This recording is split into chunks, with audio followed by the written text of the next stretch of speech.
সাহিত্যিক পেঞ্চনৰ দৰে সন্মানেৰে বিভূষিত কৰাৰ বাবে আমি চেষ্টা কৰি থাকিম।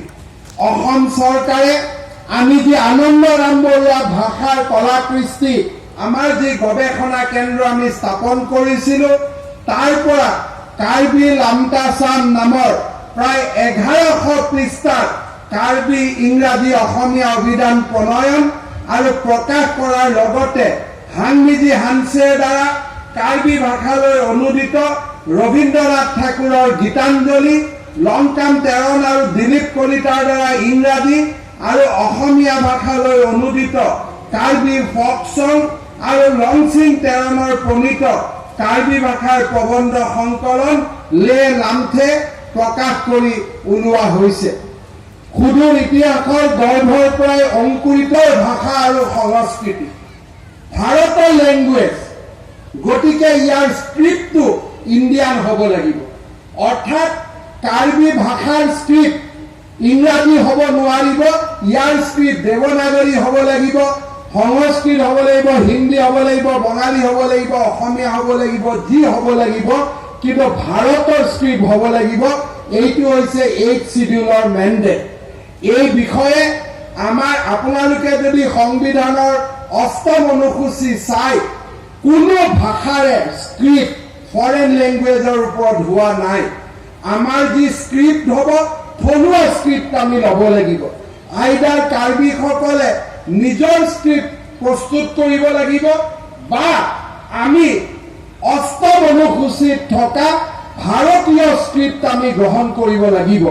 মই ভাবোঁ এই ক্ষেত্ৰত কাৰ্বি লামেটামে আৰু কাৰ্বি বিদ্বৎ সমাজে চিন্তা চৰ্চা কৰিব লাগে, যাতে পৰৱৰ্তী সময়ত আমি কাৰ্বি ভাষাক 8ম অনুসূচীত অংশগ্ৰহণ কৰাব পাৰোঁ। অৱশ্যে এয়া মোৰ পৰামৰ্শ, এয়া মোৰ কোনো অনুৰোধ নহয়। এই বিষয়ে কাৰ্বি ৰাইজৰ যি চিন্তাধাৰা তাকে আমাৰ চৰকাৰে আদৰণি জনাব। আমাৰ ইয়াত কোনো বক্তব্য নাই। মই মাত্ৰ যি সংবিধানৰ ব্যৱস্থা, সেই ব্যৱস্থাটোকহে ৰাইজৰ মাজত উল্লেখ কৰিছোঁ। ইয়াৰ উপৰিও আমি নিশ্চয় আন এটা কথাত গুৰুত্ব দিব লাগিব, সেইটো হৈছে যে আমাৰ যিটো লেংগুৱেজ, এই লেংগুৱেজটো কেনেকৈ স্কুলসমূহলৈকে আমি আগুৱাই লৈ যাব পাৰোঁ। তাৰ বাবে আমাৰ কাৰ্বি আংলঙৰ প্ৰত্যেকখন স্কুলতে, ইনফেক্ট ইংৰাজী স্কুলতো যাতে কাৰ্বি লেংগুৱেজ টিচাৰ এজন থাকিব পাৰে, তাৰ বিষয়ে কাউন্সিল আৰু ৰাজ্য চৰকাৰে আমি যুটীয়াভাৱে চিন্তা কৰিব লাগিব। আজি আমি অসমতো দেখিছোঁ যে ল'ৰা ছোৱালী ইংৰাজী মাধ্যমত পঢ়িছে, তাত আমাৰ কোনো আপত্তি নাই। কাৰ্বি আংলঙৰ ল'ৰাই ইংৰাজী মাধ্যমত পঢ়িছে, তাত আমাৰ কোনো আপত্তি নাই। বহল পৃথিৱীত ল'ৰা ছোৱালী আগুৱাই যাব লাগে। কিন্তু আমি এটা বিচাৰিছোঁ, আমাৰ ল'ৰা ছোৱালীয়ে যাতে কাৰ্বি ভাষা, অসমীয়া ভাষা, বড়ো ভাষা, ইংৰাজী বা হিন্দী মিডিয়ামত পঢ়িলেও আমাৰ ভাষা যাতে কম্পালচৰিলি পঢ়িব পাৰে, তাৰ বাবে আমি ব্যৱস্থা কৰিব লাগিব। নহ'লে এটা দিন আহিব আমি কাৰ্ডন মানে কি আমি তাক পাহৰি যাম। সেইকাৰণে এই দিশটোৰ প্ৰতি আমি নিজক সজাগ কৰি ৰাখিব লাগিব। ইতিমধ্যে মই আপোনালোকক উল্লেখ কৰিছোঁ, মোৰ মনত আৰু এটা চিন্তা হৈ আছে। কেইদিনমান আগতে কাৰ্বি আংলঙৰ ল'ৰা ছোৱালীসকল মই আহোঁতে মোক কৈছিল যে দাদা আমাৰ চাকৰি বাকৰি কম হৈছে। এতিয়া সমস্যাটো হ'ল যে কাৰ্বি আংলং এখন অসমৰ জিলা বা দুখন জিলা, কিন্তু অসমখনো কাৰ্বিসকলৰ ভাগ্য অকল মাত্ৰ বৈঠালাংচুৰ পৰা বোকাজানৰ মাজতে সীমাবদ্ধ হৈ থকা নাই। সমগ্ৰ অসমখন কাৰ্বিসকলৰ। কিন্তু আমাৰ বাবে দুৰ্ভাগ্য যে আজি যেতিয়া আমি টেটত শিক্ষক নিযুক্তি দিব খোজোঁ, হিলছ ট্ৰাইবৰ কোটা খালী হৈ থাকে, চাকৰি কৰা ল'ৰা ছোৱালী নাথাকে। আজি আমাৰ অসমত বহুত পোষ্ট আছে, হিলছ ট্ৰাইবৰ কেটেগৰী খালী হৈ থাকে। কাৰণ কাৰ্বি আংলঙৰ ল'ৰা ছোৱালীসকল বাহিৰত ওলাই যাব নোখোজে। তেওঁলোকৰ মনত ইচ্ছস্ততা আছে। এই ইচ্ছস্ততা আমি এৰিব লাগিব।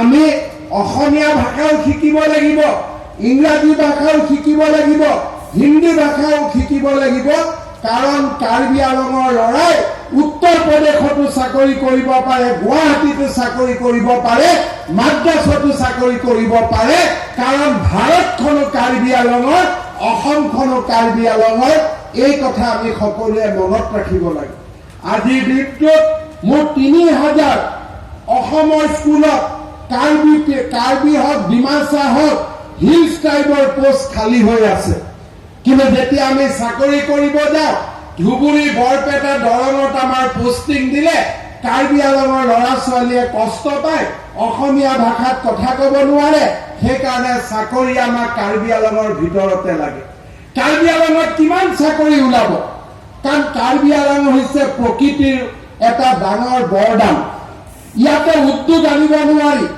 ইয়াত পলিউটিং ইণ্ডাষ্ট্ৰী আনিব নোৱাৰি গতিকে কাৰ্বি আলঙৰ ল'ৰা ছোৱালী অসমখনৰ আন জিলালৈ আমি ওলাই যাবই লাগিব সেইকাৰণে মই আপোনালোকক অনুৰোধ কৰোঁ যে কাৰ্বি আলঙৰ ভাগ্য বৈঠালাংচুৰ পৰা বোকাজানৰ ভিতৰত আবদ্ধ কৰি নাৰাখিব শদিয়াৰ পৰা ধুবুৰীলৈ অসমখন আপোনালোকৰ আৰু কচ্ছৰ পৰা কামৰূপলৈকে এই সমগ্ৰ ভাৰতখন আপোনালোকৰ এই চিন্তা আপোনালোকে সদায় মনত ৰাখিব ১৮০০ শতিকাত ইংলেণ্ডৰ সাহিত্য সম্ৰাট আৰু ইংলেণ্ড যে কাৰ্বি আলঙৰ বাজেট নিৰ্দিষ্ট টকাৰ ওপৰত ভিত্তি কৰি কাৰ্বি আলঙৰ বিধানসভাত বা কাৰ্বি আলঙৰ কাউন্সিলে ঠিক কৰিব অসম বিধানসভাই ঠিক নকৰে কাৰ্বি আলঙত ইয়াৰ পুঁজি ক'ত কেনেকৈ ব্যৱহাৰ হ'ব সেই সিদ্ধান্ত কাৰ্বি আলঙত হ'ব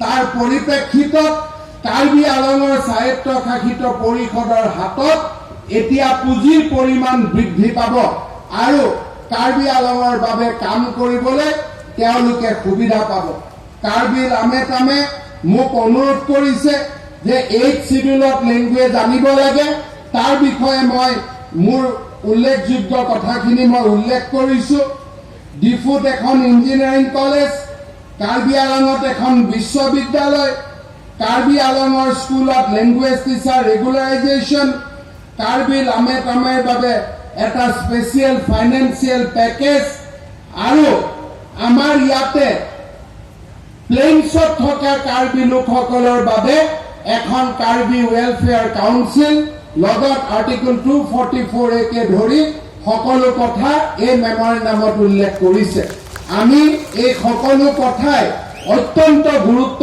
সহকাৰে বিবেচনা কৰিম আৰু কাৰ্বি লামেটামে আৰ্থিকভাৱে সম্পূৰ্ণ শক্তিশালী কৰি তোলাৰ বাবে ৰাজ্য চৰকাৰে সকলো ফালৰ পৰা সহায় কৰিব বুলি মই পুনৰবাৰ প্ৰতিশ্ৰুতি আগবঢ়াইছো শ্ৰদ্ধা ৰাইজ আমি কওঁ চিৰ চেনেহী মোৰ ভাষা জননী অৰ্থাৎ কাচিং হম চেনাম মোৰ ভাষা মোৰ সাহিত্য মোৰ বাবে জননী মোৰ বাবে চিৰ চেনেহী মোৰ ভাষা জননী নেপি আলামনে কাচিং হম চেনাম এই বাক্যষাৰ যাতে আমি সকলোৱে মনত ৰাখোঁ কেজুৎসি নেলি তিৰিকাম আমি ওয়াংফু ওয়াংফি আতুম আফান্তা লাম্মে তা কাৰ্ডম পাজিৰ ইক্লো লাপেন নেপি আলামনে কাচিং হং সেনাম পু নিংজেসি নেলি লাংথে ইংটং ইট কক্ল ধন্যবাদ কাৰ্ডম Surukairo Ibrahim Ben. Ini tu maham ning rocok lapenining